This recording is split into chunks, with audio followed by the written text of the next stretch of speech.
आधार पर 1856 में जब अंग्रेज की ईस्ट इंडिया कंपनी ने अवध को अपने साम्राज्य में मिला लिया, कौन था हेड? लॉर्ड डलहौजी। तो डलहौजी के इस नीति से राजा डरने लगे कि हम लोग जिसे मेमना समझ रहे हैं वो भेड़िया है, कब खा जाएगा इसकी कोई गारंटी नहीं है। वो एक बहाना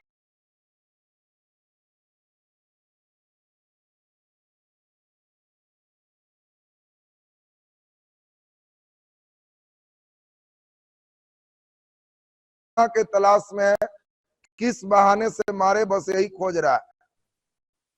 अब सोचो, एक बार बकरी और भेड़िया वाली कहानी सुने हो।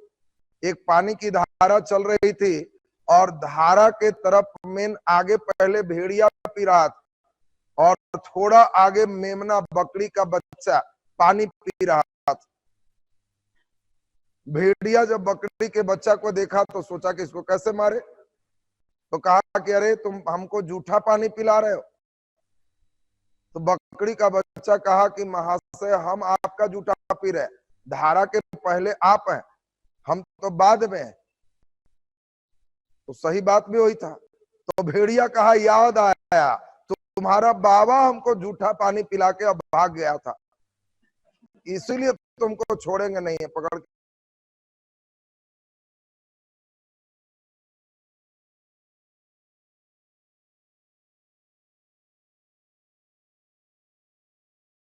के मार के खा गए। ईस्ट इंडिया कंपनी भी वैसे ही कर रही थी, बेटा नहीं है तो साम्राज्य छीनेंगे, और फिर कहता है याद आया तुम ठीक से नहीं राज कर रहा है इसीलिए छीन लेंगे। अवध को इसीलिए छीन लिए और अब सभी राजा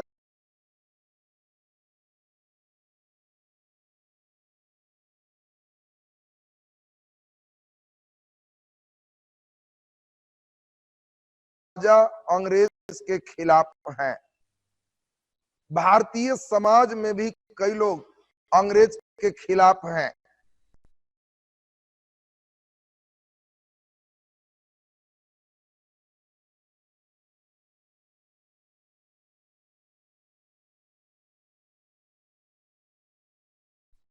कारण अंग्रेजों की नीति भी बड़ा उल्टी पुल्टी, वे भारत के धर्म में भी इंटरफेरेंस कर रहे हैं। हम लोग पढ़ेंगे 1829 में इन्होंने सती प्रथा को अंत कर दिया।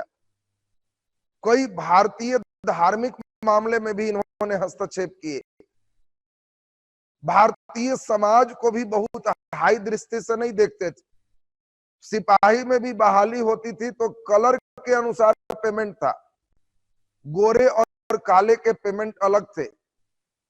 एक ही पोस्ट, जैसे आज टीचर में एक ही पोस्ट टीचर में नियोजित टीचर का अलग पेमेंट है, गेस्ट टीचर का अलग पेमेंट है। अब पुराने वाले हैं तो सरकारी स्कूल में अलग पेमेंट है। बिहार की ये नीति, अंग्रेज की नीति थोड़ा कलर वाले थे।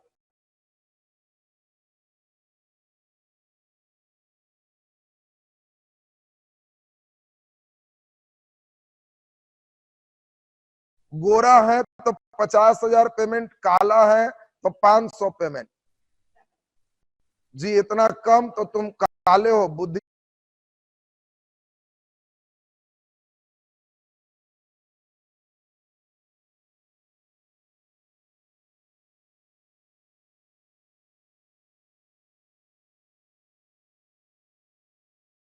कम होता है काला लोग। अब बताओ, भारतीय इससे भी थोड़ा खिन्न थे। कई और इन्होंने ईसाई धर्म का प्रचार प्रसार शुरू किया, इससे भी खफा थे। कई मामला जिम्मेवार चल रहे थे और आग में घी का काम स्वाहा करने वाले डलहौजी।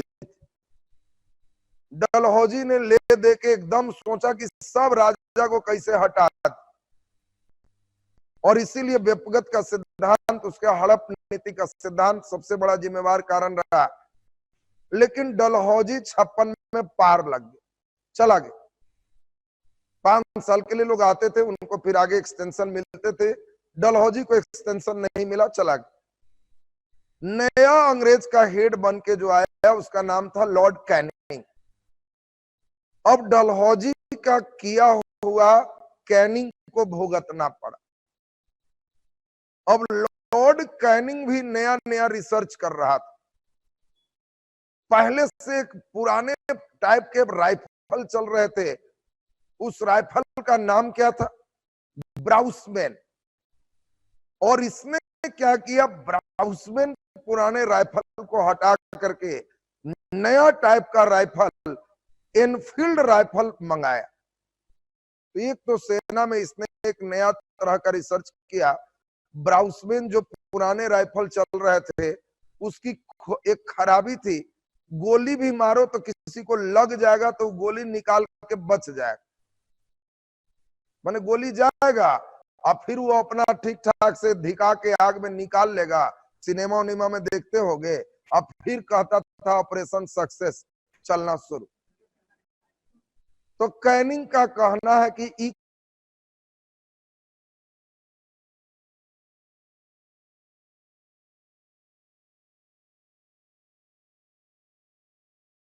कौन गोली है भाई, मारे तो बच जाए, मारे मने गया, नहीं तो मारेंगे ही नहीं। तो इसके लिए गोली के अगले हिस्से में कहा कि थोड़ा जहर उहर लगा दे तो मामला थोड़ा और फिट हो जाएगा। लेकिन इसमें डर क्या है, जहर अब सेना छुएंगे तो उनके हाथ में भी जहर के अंश आ सकते, हमारे सेना भी मर जाएंगे। तो एनफील्ड राइफल में एक नया चीज किया गया जो ब्राउसमैन में नहीं था। उसके कारतूस में, गोली में चर्बी का एक लेयर चढ़ाया गया था और उसको छोड़ने के पहले दांत से काटना होता था। काटिए, चर्बी हटाइए, छोड़िए। और वो गोली में जहर था, जिसको मार दिए तो गोली निकाल भी देगा तो जहर का अंश शरीर में फैलने से उसकी मृत्यु पक्का है। माने अगर एकदम पक्का मारना है तो ब्रेसमाउंट हटा के और एनफील्ड से मारना है। और एनफील्ड राइफल जो आया वो एक लोगों में उत्साह भी था कि चलो बढ़िया राइफल। लेकिन उसी बीच यहाँ अफवाह भी बहुत ज्यादा फैलता है, कभी बच्चा चोर बच्चा चोर।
बच्चा चोर के नाम पर अफवाह फैला, किसी को धर के कस के पीट दी।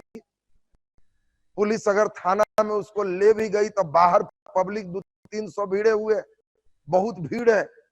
किसी से पूछोगे कि क्या हुआ भाई जी, पकड़ाया है, लड़का चोर था। 2-4 लोग से आओ पूछोगे तो कहेगा कि चाकू भी मिला है। एक आध से और पूछोगे तो महिला लोग भेंट हो गई तो कह देगी कि सुन रहे थे बाप रे कि कलेजा और किडनी और फेफड़ा सब निकाल लेता था।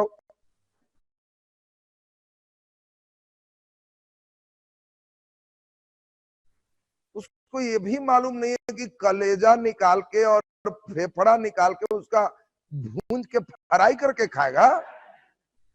अरे कलेजा कहीं किसी में लगता है, फेफड़ा किसी में लगता है, और अफवाह वाले लोग कहेंगे कि फेफड़े निकाल लेता है।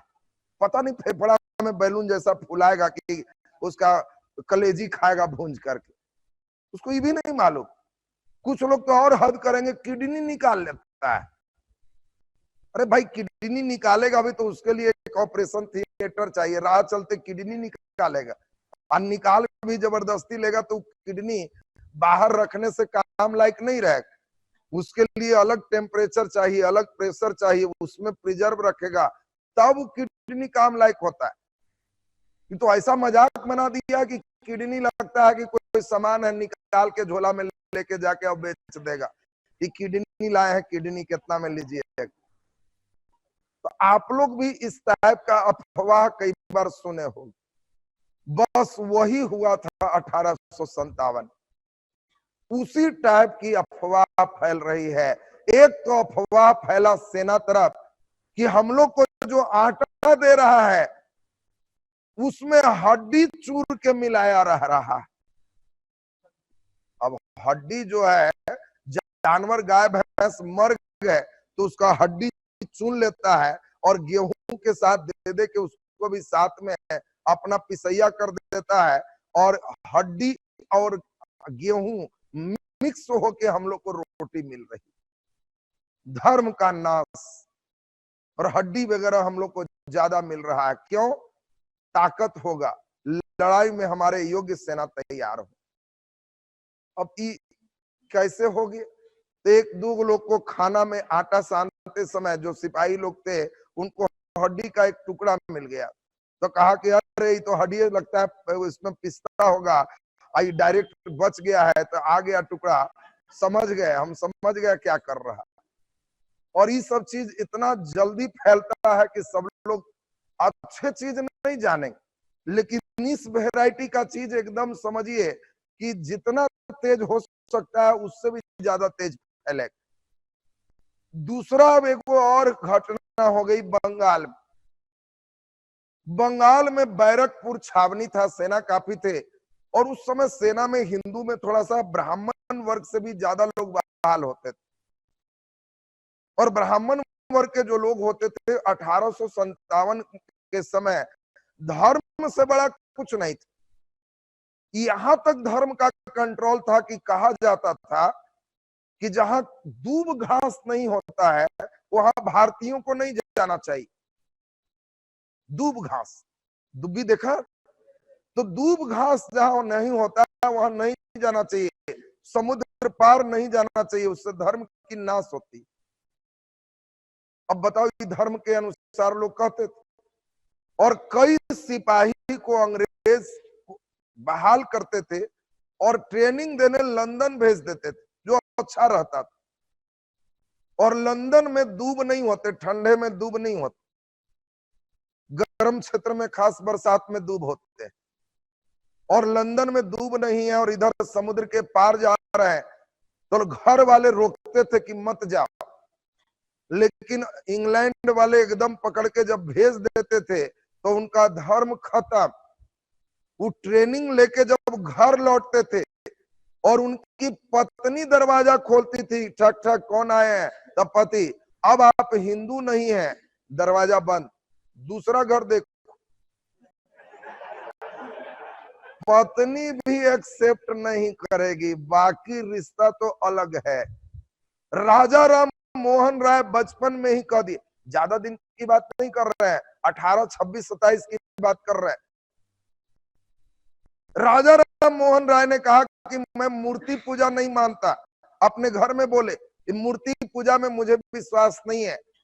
उनके पिता ने एक लाइन में बोला कि जब तुम मूर्ति पूजा नहीं करोगे तो ऐसा नालायक बेटा मुझे नहीं चाहिए। बंगाल से भगा दिए, पटना आ गए, कहे कि कुछ मेरा तुम्हारा संबंध नहीं है।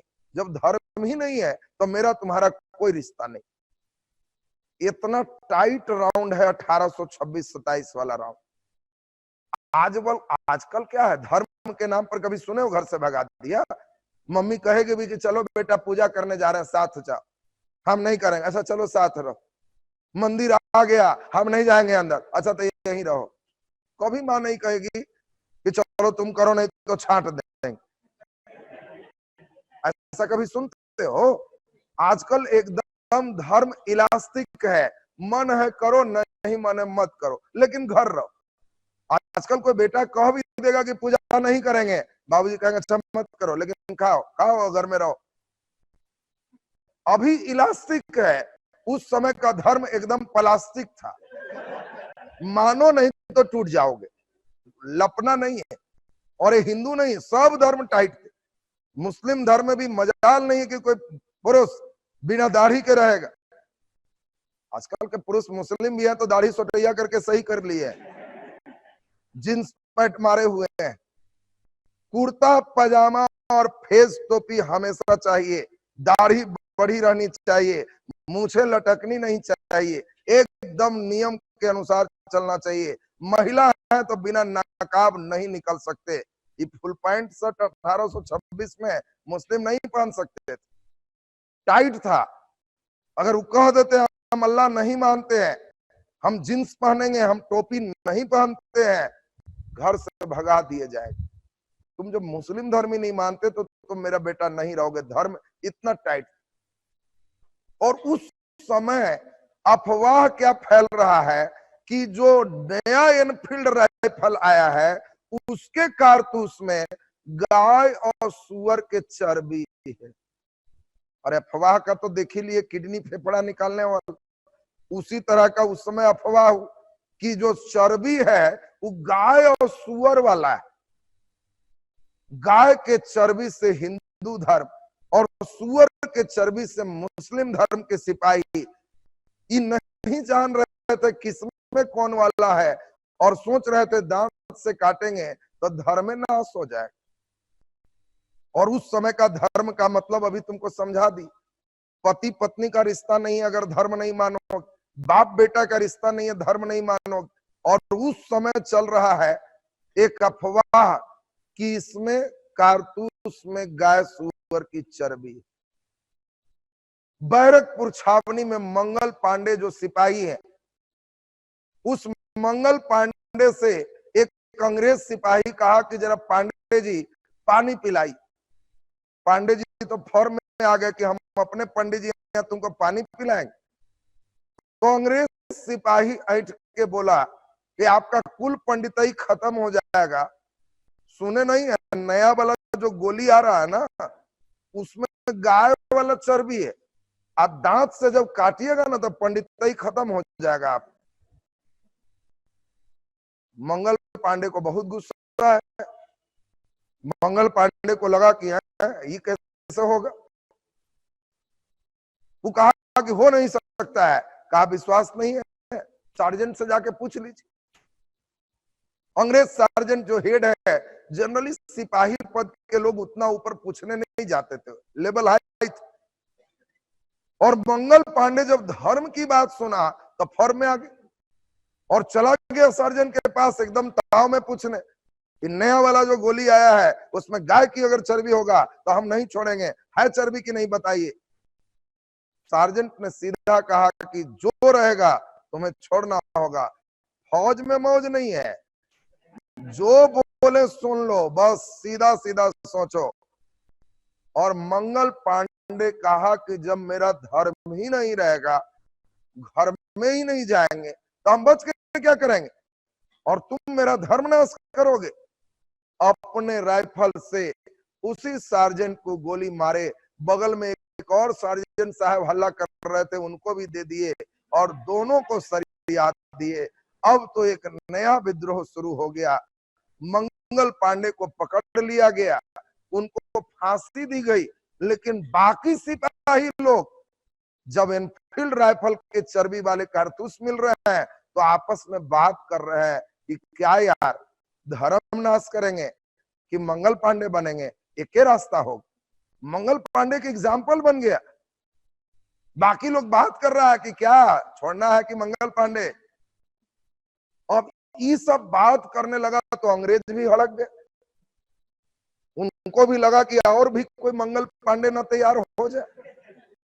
तो कहे कि तुम लोग ऐसा करो, ये एनफील्ड तो रख ही ले रहे हैं, तुम पुराना ब्राउसमैन राइफल भी दे दो, तुम लोग राइफल मत रखो, लाठी रखो, डंडा। गुस्सा भी आया तो कुछ मारो उरो, हम लोग हॉस्पिटल में ठीक हो जाए। ये मार उड़ देगा तो ऐसे ही मर गया तो भी लफड़ा हो जाए। अब सोचिए अधिकांश जगह जहां दिक्कत थी, भारतीय लोगों को लाठी डंडा दिया गया, और जो जो मेन लोग अंग्रेज वाले हैं उन लोग राइफल रखते थे। धीरे धीरे सिपाहियों में काफी असंतोष होने लगा। और सबसे मेन इसकी घटना है 10 मई 1857। मेरठ के सिपाही, दिल्ली के बगल में ही मेरठ, वहां के सिपाही एक प्रोग्राम बनाए कि आज रात 11 बजे व्हिसिल मारेंगे तो सब उठ जाना। मेरठ में जो सिपाही लोग थे वहां पे बहुत ज्यादा मात्रा में गोली बारूद और पूरे बंदूक सब रखे हुए थे और इन लोग को लाठी डंडा थमाए हुए थे। तो इन लोग कहा कि रात में मारे व्हिसिल तो सब उठो और अचानक अंग्रेज सिपाही पर हमला कर देना है। उन लोग तो प्रोग्राम जान नहीं रहा और इन लोग अपना प्रतीक में रखे थे रोटी और कमल। पूछता 1857 के विद्रोह का प्रतीक क्या है, तो रोटी और कमल, ये इनका सिंबल। देखिए 2-3 क्वेश्चन इतना ज्यादा खतरनाक होता है कि हम सब विद्रोही रटवा देंगे। और वो जानते हो क्या देख, निम्नलिखित में कौन 1857 के विद्रोह को देखे थे, और उसमें दे देगा चिंतक का नाम, 4 व्यक्ति का चिंतक का नाम दे देगा, लुई बला, कार्ल मार्क्स, चार्ल्स फॉरियर और विलियम जोन्स। तो आपको ध्यान रखना है कार्ल मार्क्स अभी जिंदा है। कार्ल मार्क्स 1881 में मरे और कार्ल मार्क्स अभी इस समय रूस में है और 1857 को देख रहा है और वो अपना खुद उसका वर्णन कर रहा है कि क्या है। एक बहुत बड़े शायरी भी सुने होंगे, मिर्जा गालिब, वो सब लोग इस समय हैं। और ध्यान दीजिए तो कौन कौन है, वो वाला मेन क्वेश्चन कभी कभी टर्निंग में रहता है। कार्ल मार्क्स पहले एकदम दिमाग में सेट रखना कि वो जीवित है और इस विद्रोह को सामने से देखा है। अब रोटी और कमल इन लोग का सिंबल है। अब इन लोग को रोटी भी मिले तो दिखा दे, रोटी का मतलब है कि हम लोग एक हैं, पिटना है, हम तुम्हारे साथ। अंग्रेज नहीं समझ पा रहा है, रोटी दिखावे इन्हें कलम खोसे, क्या बात है, बड़ा कमल का फूल खोसे हुए है, बात क्या है वो सब बाकी लोग समझ रहा है, तुम मत समझ। बाकी लोग समझ रहा है कि खोसने का मतलब है कि हम लोग एक है, कब तुमको सरिया के मारेंगे कोई गारंटी नहीं। तो इन लोग का अपना एक सिंबल चला था, रोटी और कमल, और इसी प्रतीक में सब लोग एक रहे। और 10 मई 1857 को तो सब लोग अंत कर दी, मारे व्हिसिल, और सारे भारतीय सिपाही उस दिन सोया भी नहीं है, सब जगा हुआ। अचानक व्हिसिल लगते ही सब फॉर्म में आ गया, अंग्रेज सिपाही पर टूट पड़ा, जो भेंट हुए उनको सीधा हत्या, मृत्यु, और उनके राइफल ऊपर छीन करके गोदाम का ताला तोड़े।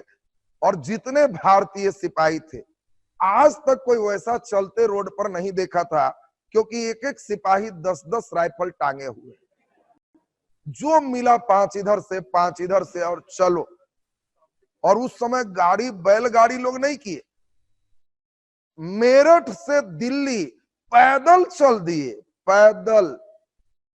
क्यों चल रहे हैं, क्योंकि दिल्ली में इस समय बहादुर शाह द्वितीय हेड है, बहादुर शाह जफर जिसको कहते, और अंग्रेजों ने बहादुर शाह जफर को भी डलहौजी चिट्ठी थमा दिया था कि आप बहुत अच्छे जगह लाल किला में रहते हैं, ये राजा के रहने लायक जगह है और हम लोग अब राजा हो गए हैं, आपसे अनुरोध है कि जब तक जिंदा है रहिए, मरने के बाद बाल बच्चा के लिए दूसरा जगह खोज लीजिएगा, क्योंकि आपके मरने के बाद लाल किला हम लोग कब्जा करेंगे। मुगल बादशाह भी चिंता में कि मेरे बाद अब लाल किला हमारे दादा परदादा बनाए और अंग्रेज कब्जा करेगा। बताओ, तुम्हारा घर खूब सुंदर रहे, बहुत अच्छा, और मुख्यमंत्री चिट्ठी भेजे कि इतना सुंदर में तो हम रहेंगे जी, ऐसा करो तुम मर जाओगे ना तो ये हम ले लेंगे बाल बच्चा के, अपना सोचो। तो बोलो ये शैतानी है कि नहीं। और वही इसीलिए दिल्ली का मुगल बादशाह से लोगों को सहानुभूति थी कि बताइए, इसी मुगल बादशाह से ही बंगाल का पूरे दीवानी लिया, और आज इसी मुगल बादशाह को कह रहा कि तुम बेघर हो जा। मेरठ के सिपाही कहे कि हम मुगल बादशाह के साथ, और सब लोग चलो, और रात भर पैदल चल। सिपाही लोग का तो सोच ही रहो, रात भर पैदल चले, यमुना नदी के किनारे किनारे पकड़ लिए, और सुबह जिंदगी की हलचल शुरू होने वाली थी। जिंदगी की हलचल समझ रहे हो, कोई चिड़िया बोलेगा, कोई आदमी बोलेगा, ये जिंदगी की हलचल। आप अगर बिपिन चंद्र की किताब लोगे तो वहां शुरुआत ही इसी से 11 मई 1857 जिंदगी की हलचल प्रारंभ होने वाली थी और दिल्ली में आज नए कारवां मेरठ के सिपाही पैदल बहादुर शाह द्वितीय से मिलने जा रहे थे। अब सोचो एक एक सिपाही 10-10 राइफल तोप गोला सब लिए हुए है। जो देख रहा है उसको आंख 2-3 बार रगड़ रहा है सुबह सुबह, क्योंकि आज तक सिपाही को देखा था एक राइफल लिए हुए, यहाँ भर भर के राइफल लेके एक एक सिपाही जा रहा है। इसका मतलब क्या है? और सारे सिपाही बहादुर शाह द्वितीय से मिले, खबर भेजवाए कि जी मिलने आए हैं। बहादुर साहब पूछा कि क्या है, दिखाया कि देखिए कितना लेके आए हैं, हम लोग वेल ट्रेंड सिपाही, हम चाहते हैं आप हेड होइए, आप बोलिए तो दिल्ली खाली करा देते हैं। बहादुर साहब ही उतना राइफल गोला बम देखा तो फौरन में आगे कि हमको खाली करने का रहा था, शुरू करो एकदम दिल्ली खाली। और दिल्ली में विद्रोह की देखिए मेरठ के सिपाही शुरू कर दिए, पूरा दिल्ली अंग्रेज से खाली हो गया। बहादुर शाह द्वितीय के नेतृत्व में पूरा जब उधर खाली हुआ, लोग तो यही इंतजार कर रहे थे कब मारेगा तो हम भी शुरू होंगे। तो बगल में झांसी लक्ष्मीबाई सुनी कि शुरू हो गया। लक्ष्मीबाई के भी पति मर चुके थे और वो विधवा लक्ष्मीबाई भी मराठा के तरफ से ही है, और उनकी जो पति मनुबाई, उनके पति भी कौन है पति? लक्ष्मीबाई के पति कौन है? गंगाधर राव। तो गंगाधर राव की जब मृत्यु हुई तो लक्ष्मीबाई अब विधवा है, और अंग्रेज कह रहा है कि विधवा उधवा नहीं, वो गए मने साम्राज्य गया, झांसी छीन लिया है। तो लक्ष्मीबाई भी घोड़ा पर सवार होकर के झांसी क्लियर करवा रही। लीजिए दिल्ली क्लियर, झांसी क्लियर, बगल में अवध बेगम हजरत महल, ये भी वहां पे लखनऊ में फॉर्म में है। कानपुर नाना साहब गोद लिए हुए पुत्र थे। पूछेगा नाना साहब का मेन नाम क्या है? धोंधू पंत। नाना साहब का मान नाम क्या है? धोंधू पंत। तो धोंधू पंत जो नाना साहब है दत्तक पुत्र है, गोद लिए हुए, और अंग्रेज कह रहा है गोद लिए हुए के वैल्यू नहीं है, तुम भी आ जाओ, लाइन में हो। तो नाना साहब भी फॉर्म में आ गए। और ये सब जब सुने बिहार के कुंवर सिंह 80 साल के बूढ़ा व्यक्ति, 80 साल के बूढ़ा व्यक्ति कि महिला लोग क्लियर कराए हुए है लाइन झांसी में और अवध में, तो ये 80 साल में घोड़ा पर चढ़ गए। अब सोचो 80 साल के बूढ़ा से अभी भेंट करो, उठ के बैठेगा नहीं कि बउआ अब उम्र है। और कुंवर सिंह 80 साल में जगदीशपुर केवल क्लियर नहीं किए, जगदीशपुर खाली कराने के बाद कानपुर गए, नाना साहब से मिले, वहां पूरा लड़ाई लड़े कि हम आ गए, इधर लड़िए, बगल में गए, पूरा घूम रहे। 80 साल के बूढ़ा आदमी सोचो सबके फॉर्म में मध्य प्रदेश तक पहुंचल। मध्य प्रदेश के रीवा में गए, रीवा के राजा कहा कि मेरे यहां मत आइए, वो अंग्रेज का सपोर्टर, सब जगह इनका स्वागत हुआ रीवा को छोड़कर। इसलिए कभी कभी पूछता है बिहार स्पेशल, तो रीवा में इनका सपोर्ट नहीं किया, एमपी में बाकी कई जगह गए, बहुत सपोर्ट मिला। और कुंवर सिंह सोचिए जगदीशपुर, आरा, भोजपुर क्लियर कराते हुए और उत्तर प्रदेश और मध्य प्रदेश तक घूम रहे हैं, 80 साल की उम्र। और देखते देखते ही बंगाल की ज्वाला पूरे चल दिया है।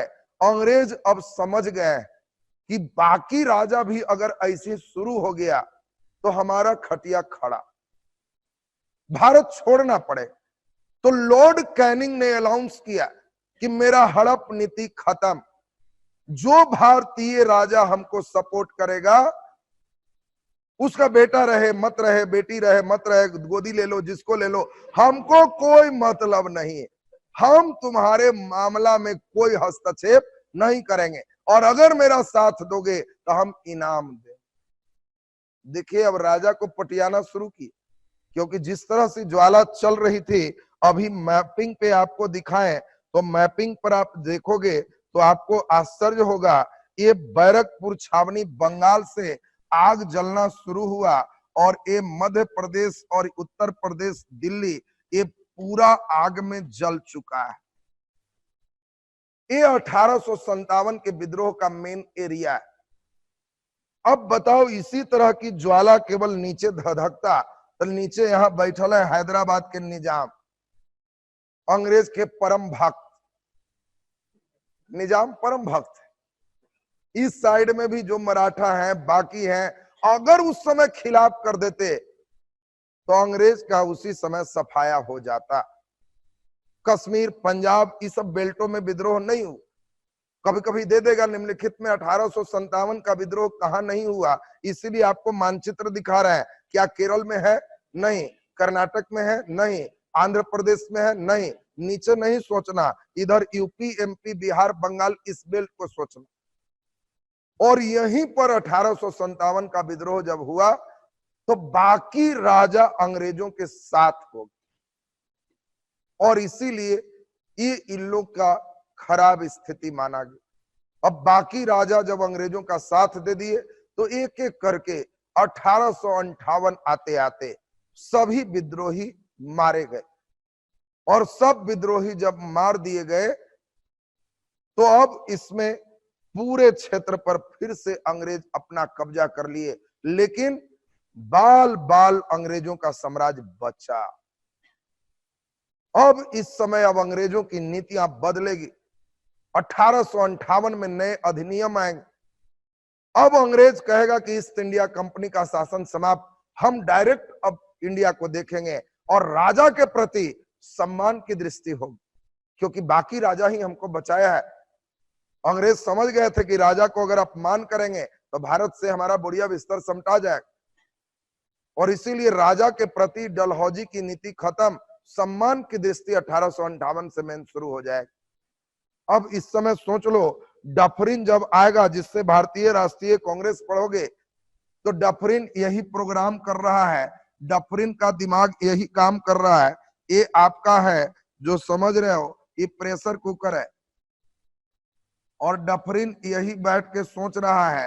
ये भारतीय अंदर हैं जो चावल दाल की तरह बंद है और प्रेशर कुकर ये ब्रिटिश साम्राज्य भारतीयों को कुकर में बंद करके और नीचे नया नया नियम ला रहा है।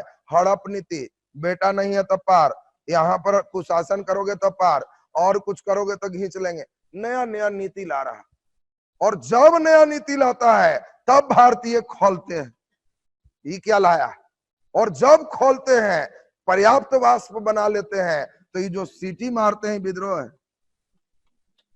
ये जो सीटी मारे वो क्या है? विद्रोह। लेकिन कुकर रखने वाले सीटी से कहां डराते हैं? तुम्हारे यहाँ कुकर है तो सीटी मारता है तो घर छोड़ के भाग जाते हो और खुश होते हो कि फायदा कर रहा है। इसीलिए कई विद्रोह हो चुके हैं, सन्यासी विद्रोह से लेके जनजातीय विद्रोह कई देखेंगे, जो 1857 के पूर्व का विद्रोह भी है। अंग्रेज को उस सब से कोई असर नहीं है, लेकिन 1857 में ऐसा सीटी मार रहा है बंद ही नहीं हो रहा। अब बताओ, तुम्हारे घर में कुकर है, एक दूध सीटी मारे तो कोई दिक्कत नहीं, लेकिन मार रहा है सीटी और बंद ही नहीं हो रहा है। मामला गड़बड़ है भाई। आंच रखोगे कि बंद करोगे? बंद करोगे। यही अंग्रेज किया कि अब जो राजा बेटा रहे मत रहे, तुम्हारा संपत्ति नहीं लेंगे, आंच बंद। और तब भी सीटी मार रहा है, तब पानी उनी दो और फिर पानी उनी देके और देखोगे कि अब कुछ ठंडा हो, ध्यान दीजिए, अब कुछ ठंडा हो और तब स्थिति देखोगे कि बड़ा मुश्किल से ये बंद हुआ, बड़ा मुश्किल से बंद हुआ। अब बताओ, फिर कोई कहेगा कि थोड़ा चढ़ा दीजिए, हिम्मत होगा क्या? नहीं होगा। और इसी में आगे डफरिन आएगा, उसको चढ़ाना रहेगा, तो डफरिन कहेगा कि ठहरो, हम चढ़ाएंगे भी, तब पहले इसमें एक सेफ्टी वाल्व लगाएंगे। कुकर में सेफ्टी वाल्व देखा हो कि अगर सीटी फेल हो जाए तो ये वाल्व गल के गिर जाए। कुकर नहीं फटना चाहिए, नहीं तो ब्रिटिश साम्राज्य फट जाएगा और भात दाल बने भारतीय आजाद हो जाएगा। और ये सेफ्टी वाल्व ही जो थ्योरी आएगा, ये थ्योरी हम अभी समझाएंगे, इसी का नाम है भारतीय राष्ट्रीय कांग्रेस, जो 1885 में देखो बनने जा रहा। ये अंग्रेजों के दिमाग की उपज है, उसके संस्थापक अंग्रेज हैं और अब पहले 1857 के विद्रोह की पूरी बात आप समझ लीजिए। तो अब विद्रोह में जो बात है उसको एक नजर सुनते चलें तो फटाफट याद हो जाएगा। जल्दी से जरा ध्यान देते जाइए तो आपका याद होते जाएगा सिस्टम। ध्यान दीजिए, सबसे पहला लाइन आप देख रहे हैं 1856 में सैनिकों के लिए कौन सा राइफल था? ब्राउसमैन। और ब्राउसमैन के जगह राइफल कौन आया? एनफील्ड। ये तो बात सब लोग समझ गए। ब्राउसमैन के जगह नया राइफल कौन है? एनफील्ड। इसमें चर्बी वाले कारतूस का प्रयोग किए जा रहे थे। दूसरी बात, 19 मार्च 1857 को 34वीं रेजिमेंट के बैरकपुर छावनी के मंगल पांडे थे। कई बार इनका रेजिमेंट पूछा जाता है, तो आपसे पूछा जाएगा मंगल पांडे कहां से थे? बैरक। ये बैरकपुर कहां है? पश्चिम बंगाल। और बैरकपुर में किस छावनी के थे? 34वीं रेजिमेंट के थे। और 34वीं रेजिमेंट के थे।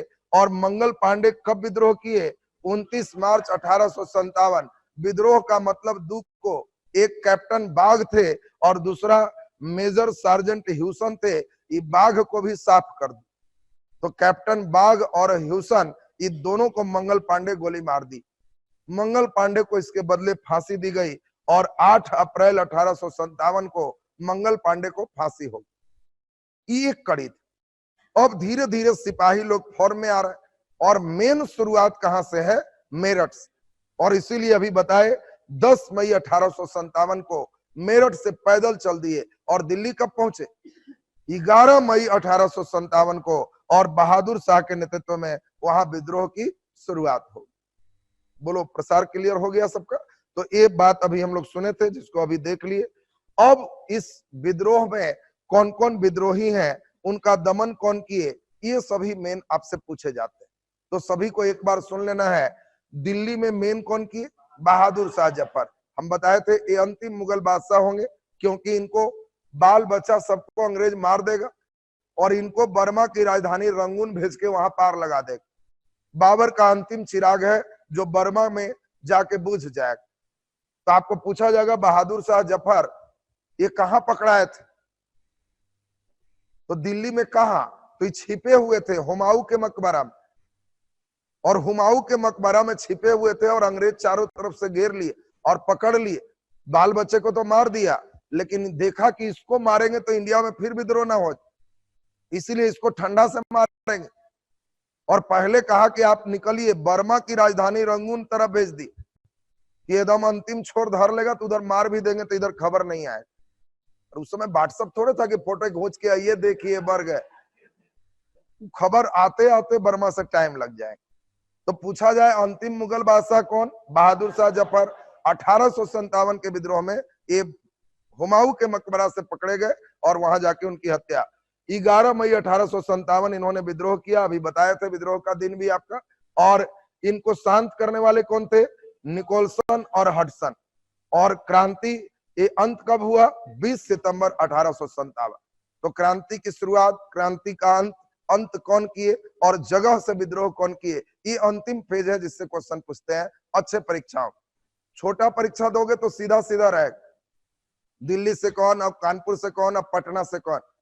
लेकिन अगर अच्छे रेंज का परीक्षा दोगे तो पूछेगा कि दिल्ली से विद्रोही बहादुर शाह द्वितीय के विद्रोह को दबाने वाले अंग्रेज अधिकारी का नाम क्या था? तो उसमें आपको ध्यान रखना है निकोलसन और कौन थे? हडसन।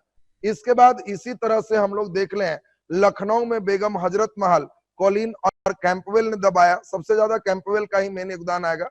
कानपुर में नाना साहेब और तात्या टोपे, इसको भी कैंपवेल ही दबाएगा। झांसी और ग्वालियर में लक्ष्मीबाई और तात्या टोपे है, जनरल हीरोज दबाएगा। लक्ष्मीबाई का हत्या कौन किया? हीरोज। और हीरोज आप ध्यान रखोगे, लक्ष्मीबाई में आपको पूछा जाएगा जगदीशपुर वीर कुंवर सिंह और इनके भाई कौन है? अमर सिंह। और इस समय मेजर कौन है? William Taylor. कुंवर सिंह को गोली कौन मारे? टेलर ने नहीं मारा।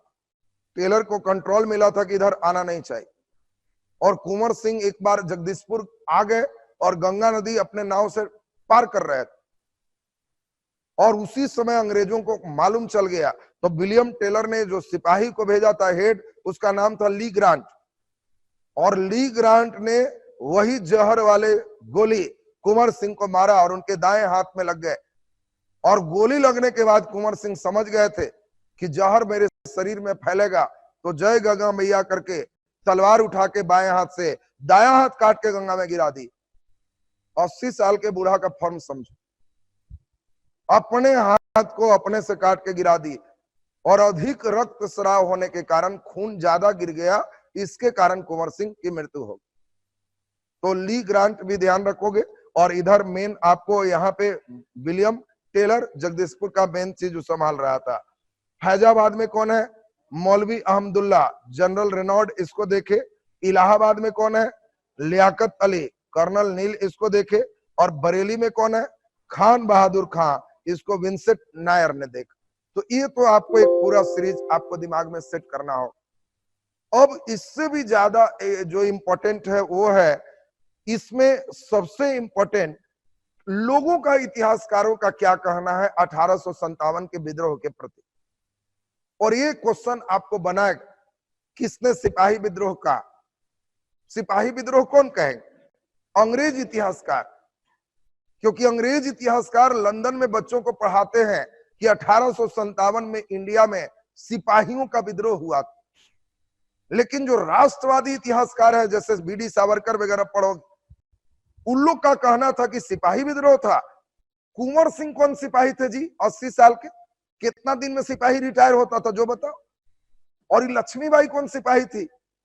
और हजरत महल कब से बहाल हो गए थे? ये मैं बताओ तो कितना सिपाही है जो अभी हम नाम बताए? केवल मंगल पांडे से और मेरठ के कुछ आदमी से तुम कह देगा सिपाही विद्रोह है। ये भारत का प्रथम स्वतंत्रता संग्राम था। और प्रथम स्वतंत्रता संग्राम, राष्ट्रवादी स्वतंत्रता संग्राम। फिर कई लोग कहेंगे कि स्वतंत्रता ये क्या होता है? सब अपना अपना राज के लिए लड़ रहा था कि हमको जगदीशपुर मिल जाए, वो कह रहा था हमको कानपुर मिल जाए, वो कह रहा था हमको दिल्ली मिल जाए। किसी ने भारत का सोचा? सब तो अपना फेर में है। कुंवर सिंह कह रहे हैं जगदीशपुर मिले, लक्ष्मीबाई कह रहे हैं झांसी मिले, और नाना साहब कह रहे हैं कानपुर मिले। जिसको मिल गया वो कह रहा हमको मिलल है। कहाँ कोई था? इन्हें स्वतंत्रता कहां से आ गई? कहां से स्वतंत्रता आ गया? और इस समय कोई भारत सोच कहा रहा है? सब अपने अपने फेर में सोच रहा है कि मेरा ही मेरा ही। तो राष्ट्रवाद कहां से आ गया? बड़ा टफ है जी। फिर ओरिजिनल में क्या था? बोलो ओरिजिनल में क्या है? प्रथम स्वतंत्रता संग्राम, सिपाही विद्रोह। कई लोग ये भी कहे कि हिंदू मुस्लिम के षड्यंत्र ईसाइयों के प्रति, क्योंकि आधा हिंदू और आधा लियाकत अली और फलाना सिंह है, ये दोनों हिंदू मुस्लिम मिलके चाह रहे थे कि ईसाई को धर के रगड़ दे। कुछ इतिहासकार कहे कि हिंदू मुस्लिम षड्यंत्र। तो कौन क्या बोले ये तुमसे पूछा जाए। ये मेन पार्ट है अच्छे एग्जाम के लिए। और अच्छे एग्जाम में तुमको मेन ये पूछा जाएगा। तो पहले ये बताओ, इसमें जॉन लॉरेंस और सीले, ये दो अंग्रेज इतिहासकार हैं। इंग्लैंड में इनकी पुस्तक थोड़ा ज्यादा चलते हैं। ये साम्राज्यवादी इतिहासकार हैं, लॉरेंस भी और सीले भी। इन्होंने कहा था कि पूर्णतः सैनिक विद्रोह, सेना का विद्रोह है। तुमसे भी अभी हम पूछे कि 1857 तो सैनिक विद्रोह बोला, मतलब अंग्रेज के लिखा हुआ किताब पढ़ोगे तो बुद्धि घुमा दे, बुद्धि घुमा देगा इतिहास से। तो अब आप जल्दी बताइए, सैनिक विद्रोह की संज्ञा किसने दिया? तो लॉरेंस और सीले। क्या इसको सैनिक विद्रोह कहना सही है? नहीं। तो इसके लिए आगे ईश्वरी प्रसाद, इन्होंने कहा कि यह स्वतंत्रता संग्राम, स्वतंत्रता संग्राम, प्रथम स्वतंत्रता संग्राम। बीडी सावरकर वगैरह आएंगे, सावरकर का ज्यादा पूछेगा, अभी आ रहे हैं उसमें चर्चा करेंगे। मजुमदार, सावरकर, ये सब की राय ज्यादा लेते हैं। ये प्रमुख भारतीय इतिहासकार है। राम बिहार जो है विलास शर्मा, इन्होंने कहा कि जन क्रांति था, साधारण जनता भी इसमें भाग लिया था, किसान भी, सिपाही भी और बाकी लोग भी, नौकरी वाला भी। तो ये कोनो राजा के क्रांति था, जन क्रांति था। भाग बनाओ कि बच कुछ क्षेत्र में रह। अगला नंबर हमारे जो आ रहे हैं, ये है आउटरम और डब्ल्यू टेलर, दोनों अंग्रेज हैं। और इन लोग का कहना है कि ये हिंदू मुस्लिम का षड्यंत्र। तो हिंदू मुस्लिम षड्यंत्र बोलने वाले कौन है? टेलर और आउटरम। टेलर और आउटरम ने क्या कहा? हिंदू मुस्लिम षड्यंत्र। जब बोलेंगे हिंदू मुस्लिम षड्यंत्र, कहना कि इसको ट्रैक्टर के टेलर पर बैठा के आउट करो, एकदम उल्टा पुल्टा ही बोलता है। 1857 के विद्रोह का जब नाम लेंगे, हिंदू मुस्लिम षड्यंत्र कौन बोला, कहना हिंदू मुस्लिम षड्यंत्र। टेलर लाओ एगो ट्रैक्टर वाला, अब बैठाओ और आउट करो। इतिहासकार का नाम टेलर और आउटराम, याद हो गया टेलर आउटराम। तो हिंदू मुस्लिम षड्यंत्र वाला के टेलर पर बैठा के आउट कर देना है, ध्यान रखना। ये आपका जो है LR रीज है, ये लिखे कि ईसाई धर्म के विरुद्ध एक धर्म युद्ध।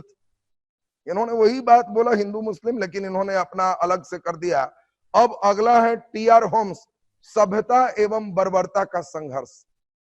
भारत के लोगों को कहा कि सभ्य लोग थे और अंग्रेज बर्बर थे, लूटो छीनो मारो इधर कब्जा कर लो, इसी का ही संघर्ष। तो ये बढ़िया ही बोले होम्स ने। अगला नंबर ए सावरकर, ये मेन है।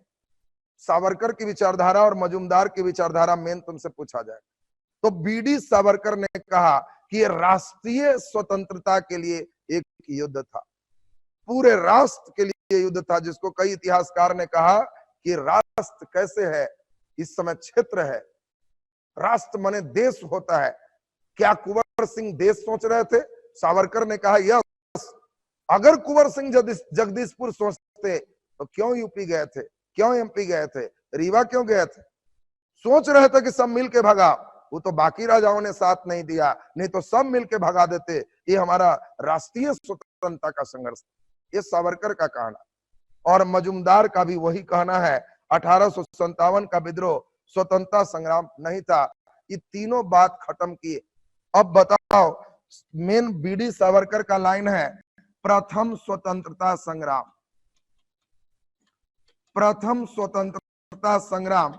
और मजुमदार क्या कह रहे हैं? ये कह रहे हैं कि कौन बेवकूफ नाम दे दिया, अंग्रेज के खिलाफ कोई प्रथम आंदोलन है? सिटी इसके पहले कितना बार मारा, कितने जनजातीय विद्रोह हुआ, ये प्रथम तो है नहीं, ये बात ऐसे ही गड़बड़ है। दूसरा, इस समय कोई आजाद होना नहीं चाहता था, स्वतंत्रता भी गड़बड़ है। और ये कोई संग्राम नहीं था कि अचानक हो गया, ये भी गड़बड़ है, पूरा नाम है गड़बड़।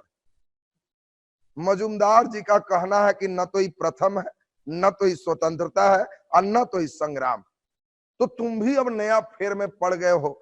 अब किसी को तुम माथा खखोर सकते हो कि 1857 का विद्रोह क्या था, सिपाही विद्रोह के प्रथम स्वतंत्रता संग्राम। आंसर क्या दोगे? आंसर क्या दोगे? तो बीच में रहना कि सिपाही विद्रोह से कुछ ऊपर और प्रथम स्वतंत्रता संग्राम से कुछ नीचे रहा था, आहिस्ते से निकल जाना। ये कौन बोला? तो कहना मेरा थ्योरी।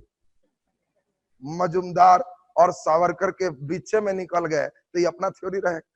ये सब इंटरव्यू के लिए आंसर तुमको बताए, बाकी PT में सीधा सीधा नाम देके पूछे किसने बोला था न प्रथम न स्वतंत्रता न संग्राम? मजुमदार। किसने कहा था प्रथम स्वतंत्रता संग्राम? सावरकर। हिंदू मुस्लिम का युद्ध? टेलर आउटराम, टेलर और आउटराम। और सिपाही विद्रोह, मेन इतने ध्यान रखना तो हो जाएगा, सिपाही विद्रोह सैनिक विद्रोह कौन कौन बोले? सीले और लॉरेंस, सीले और लॉरेंस। इतना तुमको इनकी